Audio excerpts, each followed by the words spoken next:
మేషం వారికి ధనయోగము, గృహయోగము, అదే వివాహ యోగం. చాలామందికి ఏంటంటే అసలు నాకు నా జీవితంలో ధనయోగం ఉందా లేదా, కనీసం ఒక గృహం కట్టుకుంటానా, అసలు సెటిల్ అవుతానా, వివాహం అవుతుందా అనేటువంటిది అడుగుతుంటారు.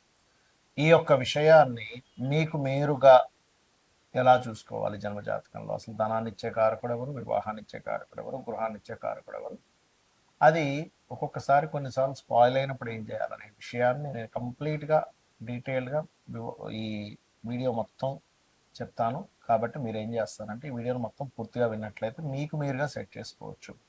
అయితే ఈ యొక్క విషయాన్ని చెప్తుంది నేనైనప్పటికీ చెప్పిస్తుంది సాక్షాత్ లలిత అమ్మవారిగా భావిస్తూ ఆ లలితాంబిక అమ్మవారి యొక్క అనుగ్రహం మీకు పరిపూర్ణంగా కలగాలని మనస్ఫూర్తిగా కోరుకుంటూ, ముందుగా మేషం వారు. మేషం వారికి ధనయోగము అనేటువంటిది వివాహ జీవితంతో, సమాజంతో సంబంధం కలిగి ఉంటుంది. అంటే ఆఫ్టర్ మ్యారేజ్ తర్వాత ఇంప్రూవ్మెంట్స్ అనేవి ఎక్కువగా ఉంటాయి. అయితే అది పర్సనల్ చార్ట్లో కనుక మీ జన్మజాతకంలో ధనస్థానంలో ఏదైనా గ్రహం ఉన్నట్లయితే దాన్ని బట్టి కొంచెం దానిలో చిన్న చిన్న తేడాలు వస్తాయి, మార్పులు వస్తాయి.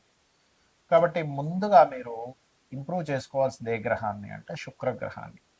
శుక్రగ్రహం మీకు ఎంత డెవలప్ అవుతూ ఉంటే, శుక్రుడి యొక్క బలం ఎంత పెరుగుతూ ఉంటే, దాని మూలంగా మీకు ధన సంబంధించిన విషయం కూడా అలాగే ఉంటుంది. అలా అని శుక్రగ్రహం అన్నారు కదండి వజ్రం పెట్టేసుకోవడం కాదు. శుక్రుడికి సంబంధించిన అధిష్టాన దేవత ఎవరు, శుక్రగ్రహం దగ్గర దీపారాధన చేయడము, లక్ష్మీ అష్టోత్తరం చేయడం ద్వారా మీకు ఖచ్చితంగా ధనయోగం అనేటువంటిది పెరిగి తీరుతుంది. ఇక రెండవది గృహయోగం.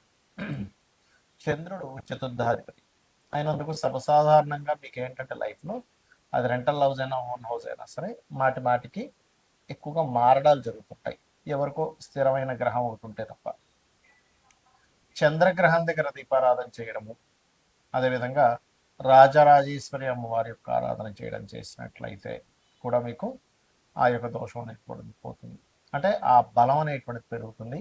నాలుగవ భావంలో ఏదైనా నీచపడ్డ గ్రహం ఉంది, ఉదాహరణకి కుజుడెల్లి ఉన్నాడు, మీ లగ్నాధిపతి వెళ్ళి ఉన్నాడు అనుకోండి, అప్పుడు మీ పేరు మీద తీసుకోకూడదు. ఇట్లా దీనికి చాలా రూల్స్ అండ్ రెగ్యులేషన్స్ ఉంటాయి, మీకు ఎండింగ్లో చెప్తాను.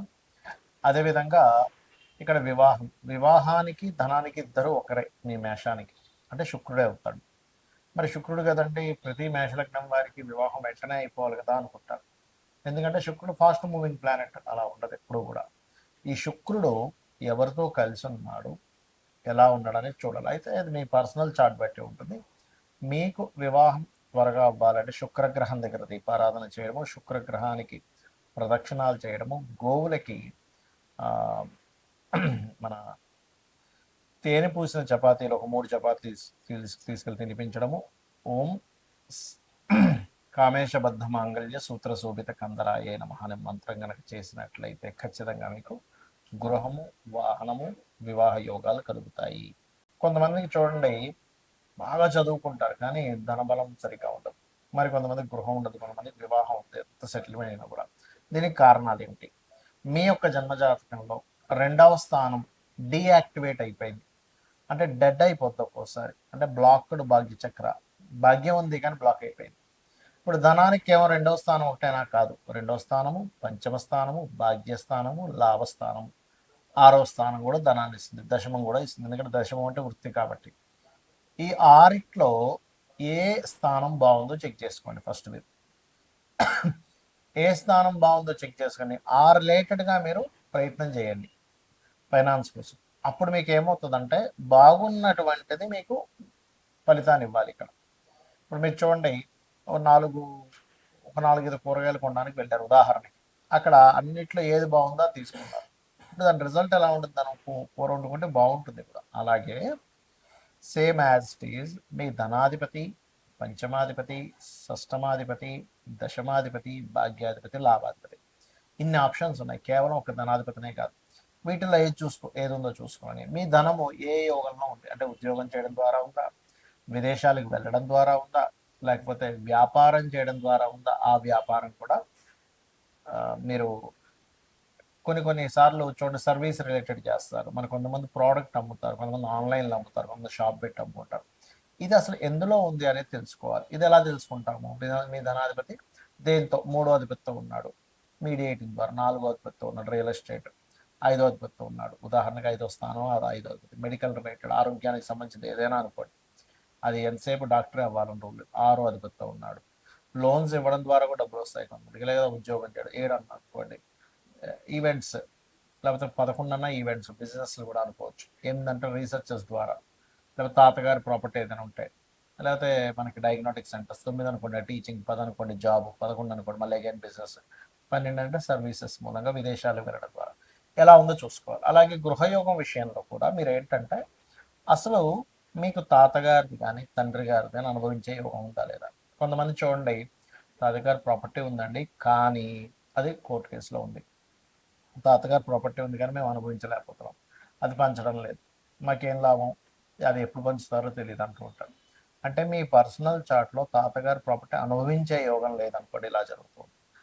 సేమ్ తండ్రి గారి ప్రాపర్టీ కూడా, సేమ్ మీ ప్రాపర్టీ విషయంలో కూడా కొంతమంది చూడండి, 60 ఏళ్ళు వచ్చేసి ఇప్పటిదాకా ఒక సెంట్ భూమి కూడా కొనుక్కోలేదు, ఏంటో నా జీవితం అనుకుంటూ ఉంటారు. కారణం ఏంటంటే మీ పర్సనల్ చార్ట్లో ప్రాపర్టీ కొనుక్కునే యోగం అనేటువంటిది సరిగ్గా లేదు. ఇది గుర్తుపెట్టుకోవాలి. కాబట్టి ఏమవుతుంటుంది, మీరు ఎప్పుడైతే ప్రాపర్టీ కొనుగోలు చేసేటువంటి యోగం సరిగ్గా లేదో దానివల్ల కూడా ఇబ్బంది పడుతుంటారు. అప్పుడు ఏంటి, మీ పేరు మీద కొనుక్కోవాలా, మీ జీవిత భాగస్వామి పేరు మీద కొనుక్కోవాలి, లేదా మీ పిల్లల పేరు మీద కొనాలో తెలుసుకోవాలి. అప్పుడు మీరు ఆ రకంగా సంకల్పం చేసుకుంటే మీరు కొనగలుగుతారు. మీ జాతకం లేనప్పుడు మీరు మీ పేరు మీద కొందామని అనుకుంటే అది కొనలేరు, గుర్తుపెట్టుకోండి. అలాగే మరొక విషయం ఏంటంటే ఇక్కడ గమనించినట్లయితే ఈ యొక్క ఈ ప్రాపర్టీ రిలేటెడ్ సంబంధించినటువంటి అంశాలలో పర్టికులర్గా మీరు అర్థం చేసుకోవాల్సిన విషయం ఏంటంటే మీ పేరు మీద ఏ డైరెక్షన్ పనికొస్తుందో కూడా చూసుకోవాలి. ఇక ఇది మరి మరి ప్రాపర్టీ యోగం రావాలంటే ఏం చేయాలి, మీరు వారాహి అష్టోత్తరం చేసుకుంటుంటే దాని చికాకుల్లో ఉన్న ప్రాపర్టీ కూడా మీకు రావడం జరుగుతుంది. ఇక వివాహం, ఇక్కడ చాలామంది ఏంటంటే చాలా భయపడుతూ ఉంటారు. ఏమంటే నాకు 30 ఏళ్ళు వచ్చేసాయి, 35 ఏళ్ళు వచ్చేసాయి, ఇంకా వివాహం లేదు, మా పిల్లల తోటోళ్ళకి 25 అయిపోయిందని. ఇక్కడ జన్మజాతకంలో సప్తమ స్థానం ఎప్పుడు యాక్టివ్ అవుతుందో చూసుకోగలగాలి. ప్రతి జీవుడికి 3 నుంచి 5 సార్లు వివాహ యోగం అనేది వస్తుంది. ఆ 3 నుంచి 5 సార్లు ఎప్పుడు మీరు వివాహం చేసుకుంటే అది మంచిది. కొన్నిసార్లు 3 నుంచి 5 సార్లు చేసుకోకూడని సమయం కూడా నడుస్తుంది. అక్కడ ఏంటంటే ఆ చేసుకోకూడని సమయం నడిచినప్పుడు మీకేమవుతుంది, ఆ వివాహ సంబంధించినటువంటి విషయంలో రాంగ్ స్టెప్ పడుతూ ఉంటుంది. ఫస్ట్ ఆఫ్ ఆల్ మీ జన్మ జాతకంలో 2 వివాహాల యోగం ఉందా లేదా ఫస్ట్ చెక్ చేసుకోండి. అది ఎలా చూడాలి, సప్తమాధిపతి పాడవడం, 12వ అధిపతి పాడవడం, డ్యూయల్ సైన్ కనెక్టివిటీస్ వస్తే 2 వివాహాల యోగం ఉందని మీరు నిర్ధారించుకోవాలి. రెండవది ఏంటి, లేట్ మ్యారేజ్ యోగం ఉందా, సాటన్తో కనెక్ట్ అయితే లేట్ మ్యారేజ్ యోగం. అలా కాకుండా సప్తమాధిపతి మంచి శుభగ్రహాలతోనే ఉన్నాడు, ఎర్లీ మ్యారేజ్ యోగం, అందులో లవ్ మ్యారేజ్, ఇంటర్ క్యాస్ట్, ఇలాంటివి కూడా ఉంటాయి. ఎప్పుడు వివాహం చేసుకుంటే మంచిది అనేటువంటిది ఉంటుంది. చాలా మందికి ఏంటంటే మంచి ముహూర్తం పెట్టుకున్నామండి కానీ ఎందుకో మాకు వివాహ సంబంధించిన విషయంలో ఇటువంటి అనుభవం చూసాము అంటూ ఉంటారు. ఇక్కడ ఏంటంటే 2 వివాహాల యోగం ఉండడం వల్ల మీరు ఎటువంటి ముహూర్తం పెట్టుకున్నా ఎలా చేసుకున్నా ఇబ్బంది అనేది వస్తూ ఉంటుంది. అందుకని మీరు ఏం చేయాలి, స్త్రీ అయితేనేమో కుంభ వివాహము, పురుషుడైతే అర్క వివాహం చేసుకొని వివాహం చేసుకోవాలి, గుర్తుపెట్టుకోండి. ఇది ప్రధానంగా గుర్తుపెట్టుకోవాల్సినటువంటి అంశము. ఇక మరొక విషయం ఏంటంటే ఇక్కడ ఈ సప్తమ స్థానం ఏదైతే ఉందో, ఈ సప్తమాధిపతి ఎవరైతే ఉన్నారో ఏ గ్రహాల చేత స్ట్రక్ అయి ఉన్నాడు, బ్లాక్ అయి ఉన్నాడు. మనం ఇక్కడ ఏంటంటే ధనాధిపతి బ్లాక్ అయితేనేమో ధనపరంగా ఎదుగుదల లేదు. 4th లార్డ్ అంటే చతుర్థాధిపతి బ్లాక్ అయితేనేమో మీరు ప్రాపర్టీ కొందామంటే కొనలేకపోతుంటారు. అలా కాకుండా మీకు అష్టమాధిపతి బ్లాక్ అయితే తాతగారు ప్రాపర్టీ తీసుకోకూడదు, ఒకవేళ తీసుకున్న అది అమ్మేసి ఇంకోటి కొనుక్కోవాలి. 12వ అధిపతి బ్లాక్ అయితే తండ్రి గారి ప్రాపర్టీ విషయంలో ఇబ్బందులు వస్తాయి.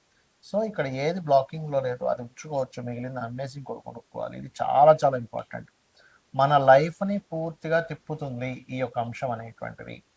అలాగే మరొక విషయం ఏంటంటే ఈ వివాహ సంబంధించిన విషయంలో ఈ జాగ్రత్తలు తీసుకుంటూ, బంధువర్గంలో యోగం ఉందనుకోండి, బంధువర్గంలో చేసుకుంటేనే బాగుంటుంది. లవ్ మ్యారేజ్ యోగం ఉంటే లవ్ మ్యారేజ్ చేసుకుంటేనే బాగుంటుంది, గుర్తుపెట్టుకోండి. ఒక్కొక్కసారి జీవిత భాగస్వామి ఇబ్బంది పెట్టే వాళ్ళు వస్తారు.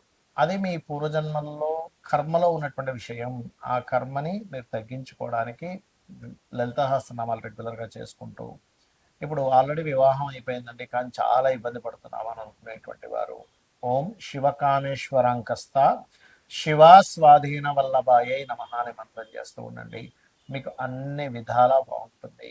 రెగ్యులర్గా లలిత చేసుకోండి. ఈ రకంగా మీరు మీ జాతక చక్రంలో ధనాన్నిచ్చే కారకుడు ఎవరు, గృహాన్నిచ్చే కారకుడు ఎవరు, వివాహాన్నిచ్చే కారకుడు ఎవరు చూసుకోండి. అన్ని విధాలా మీకు బాగుంటుంది. శ్రీమాత్రే నమః.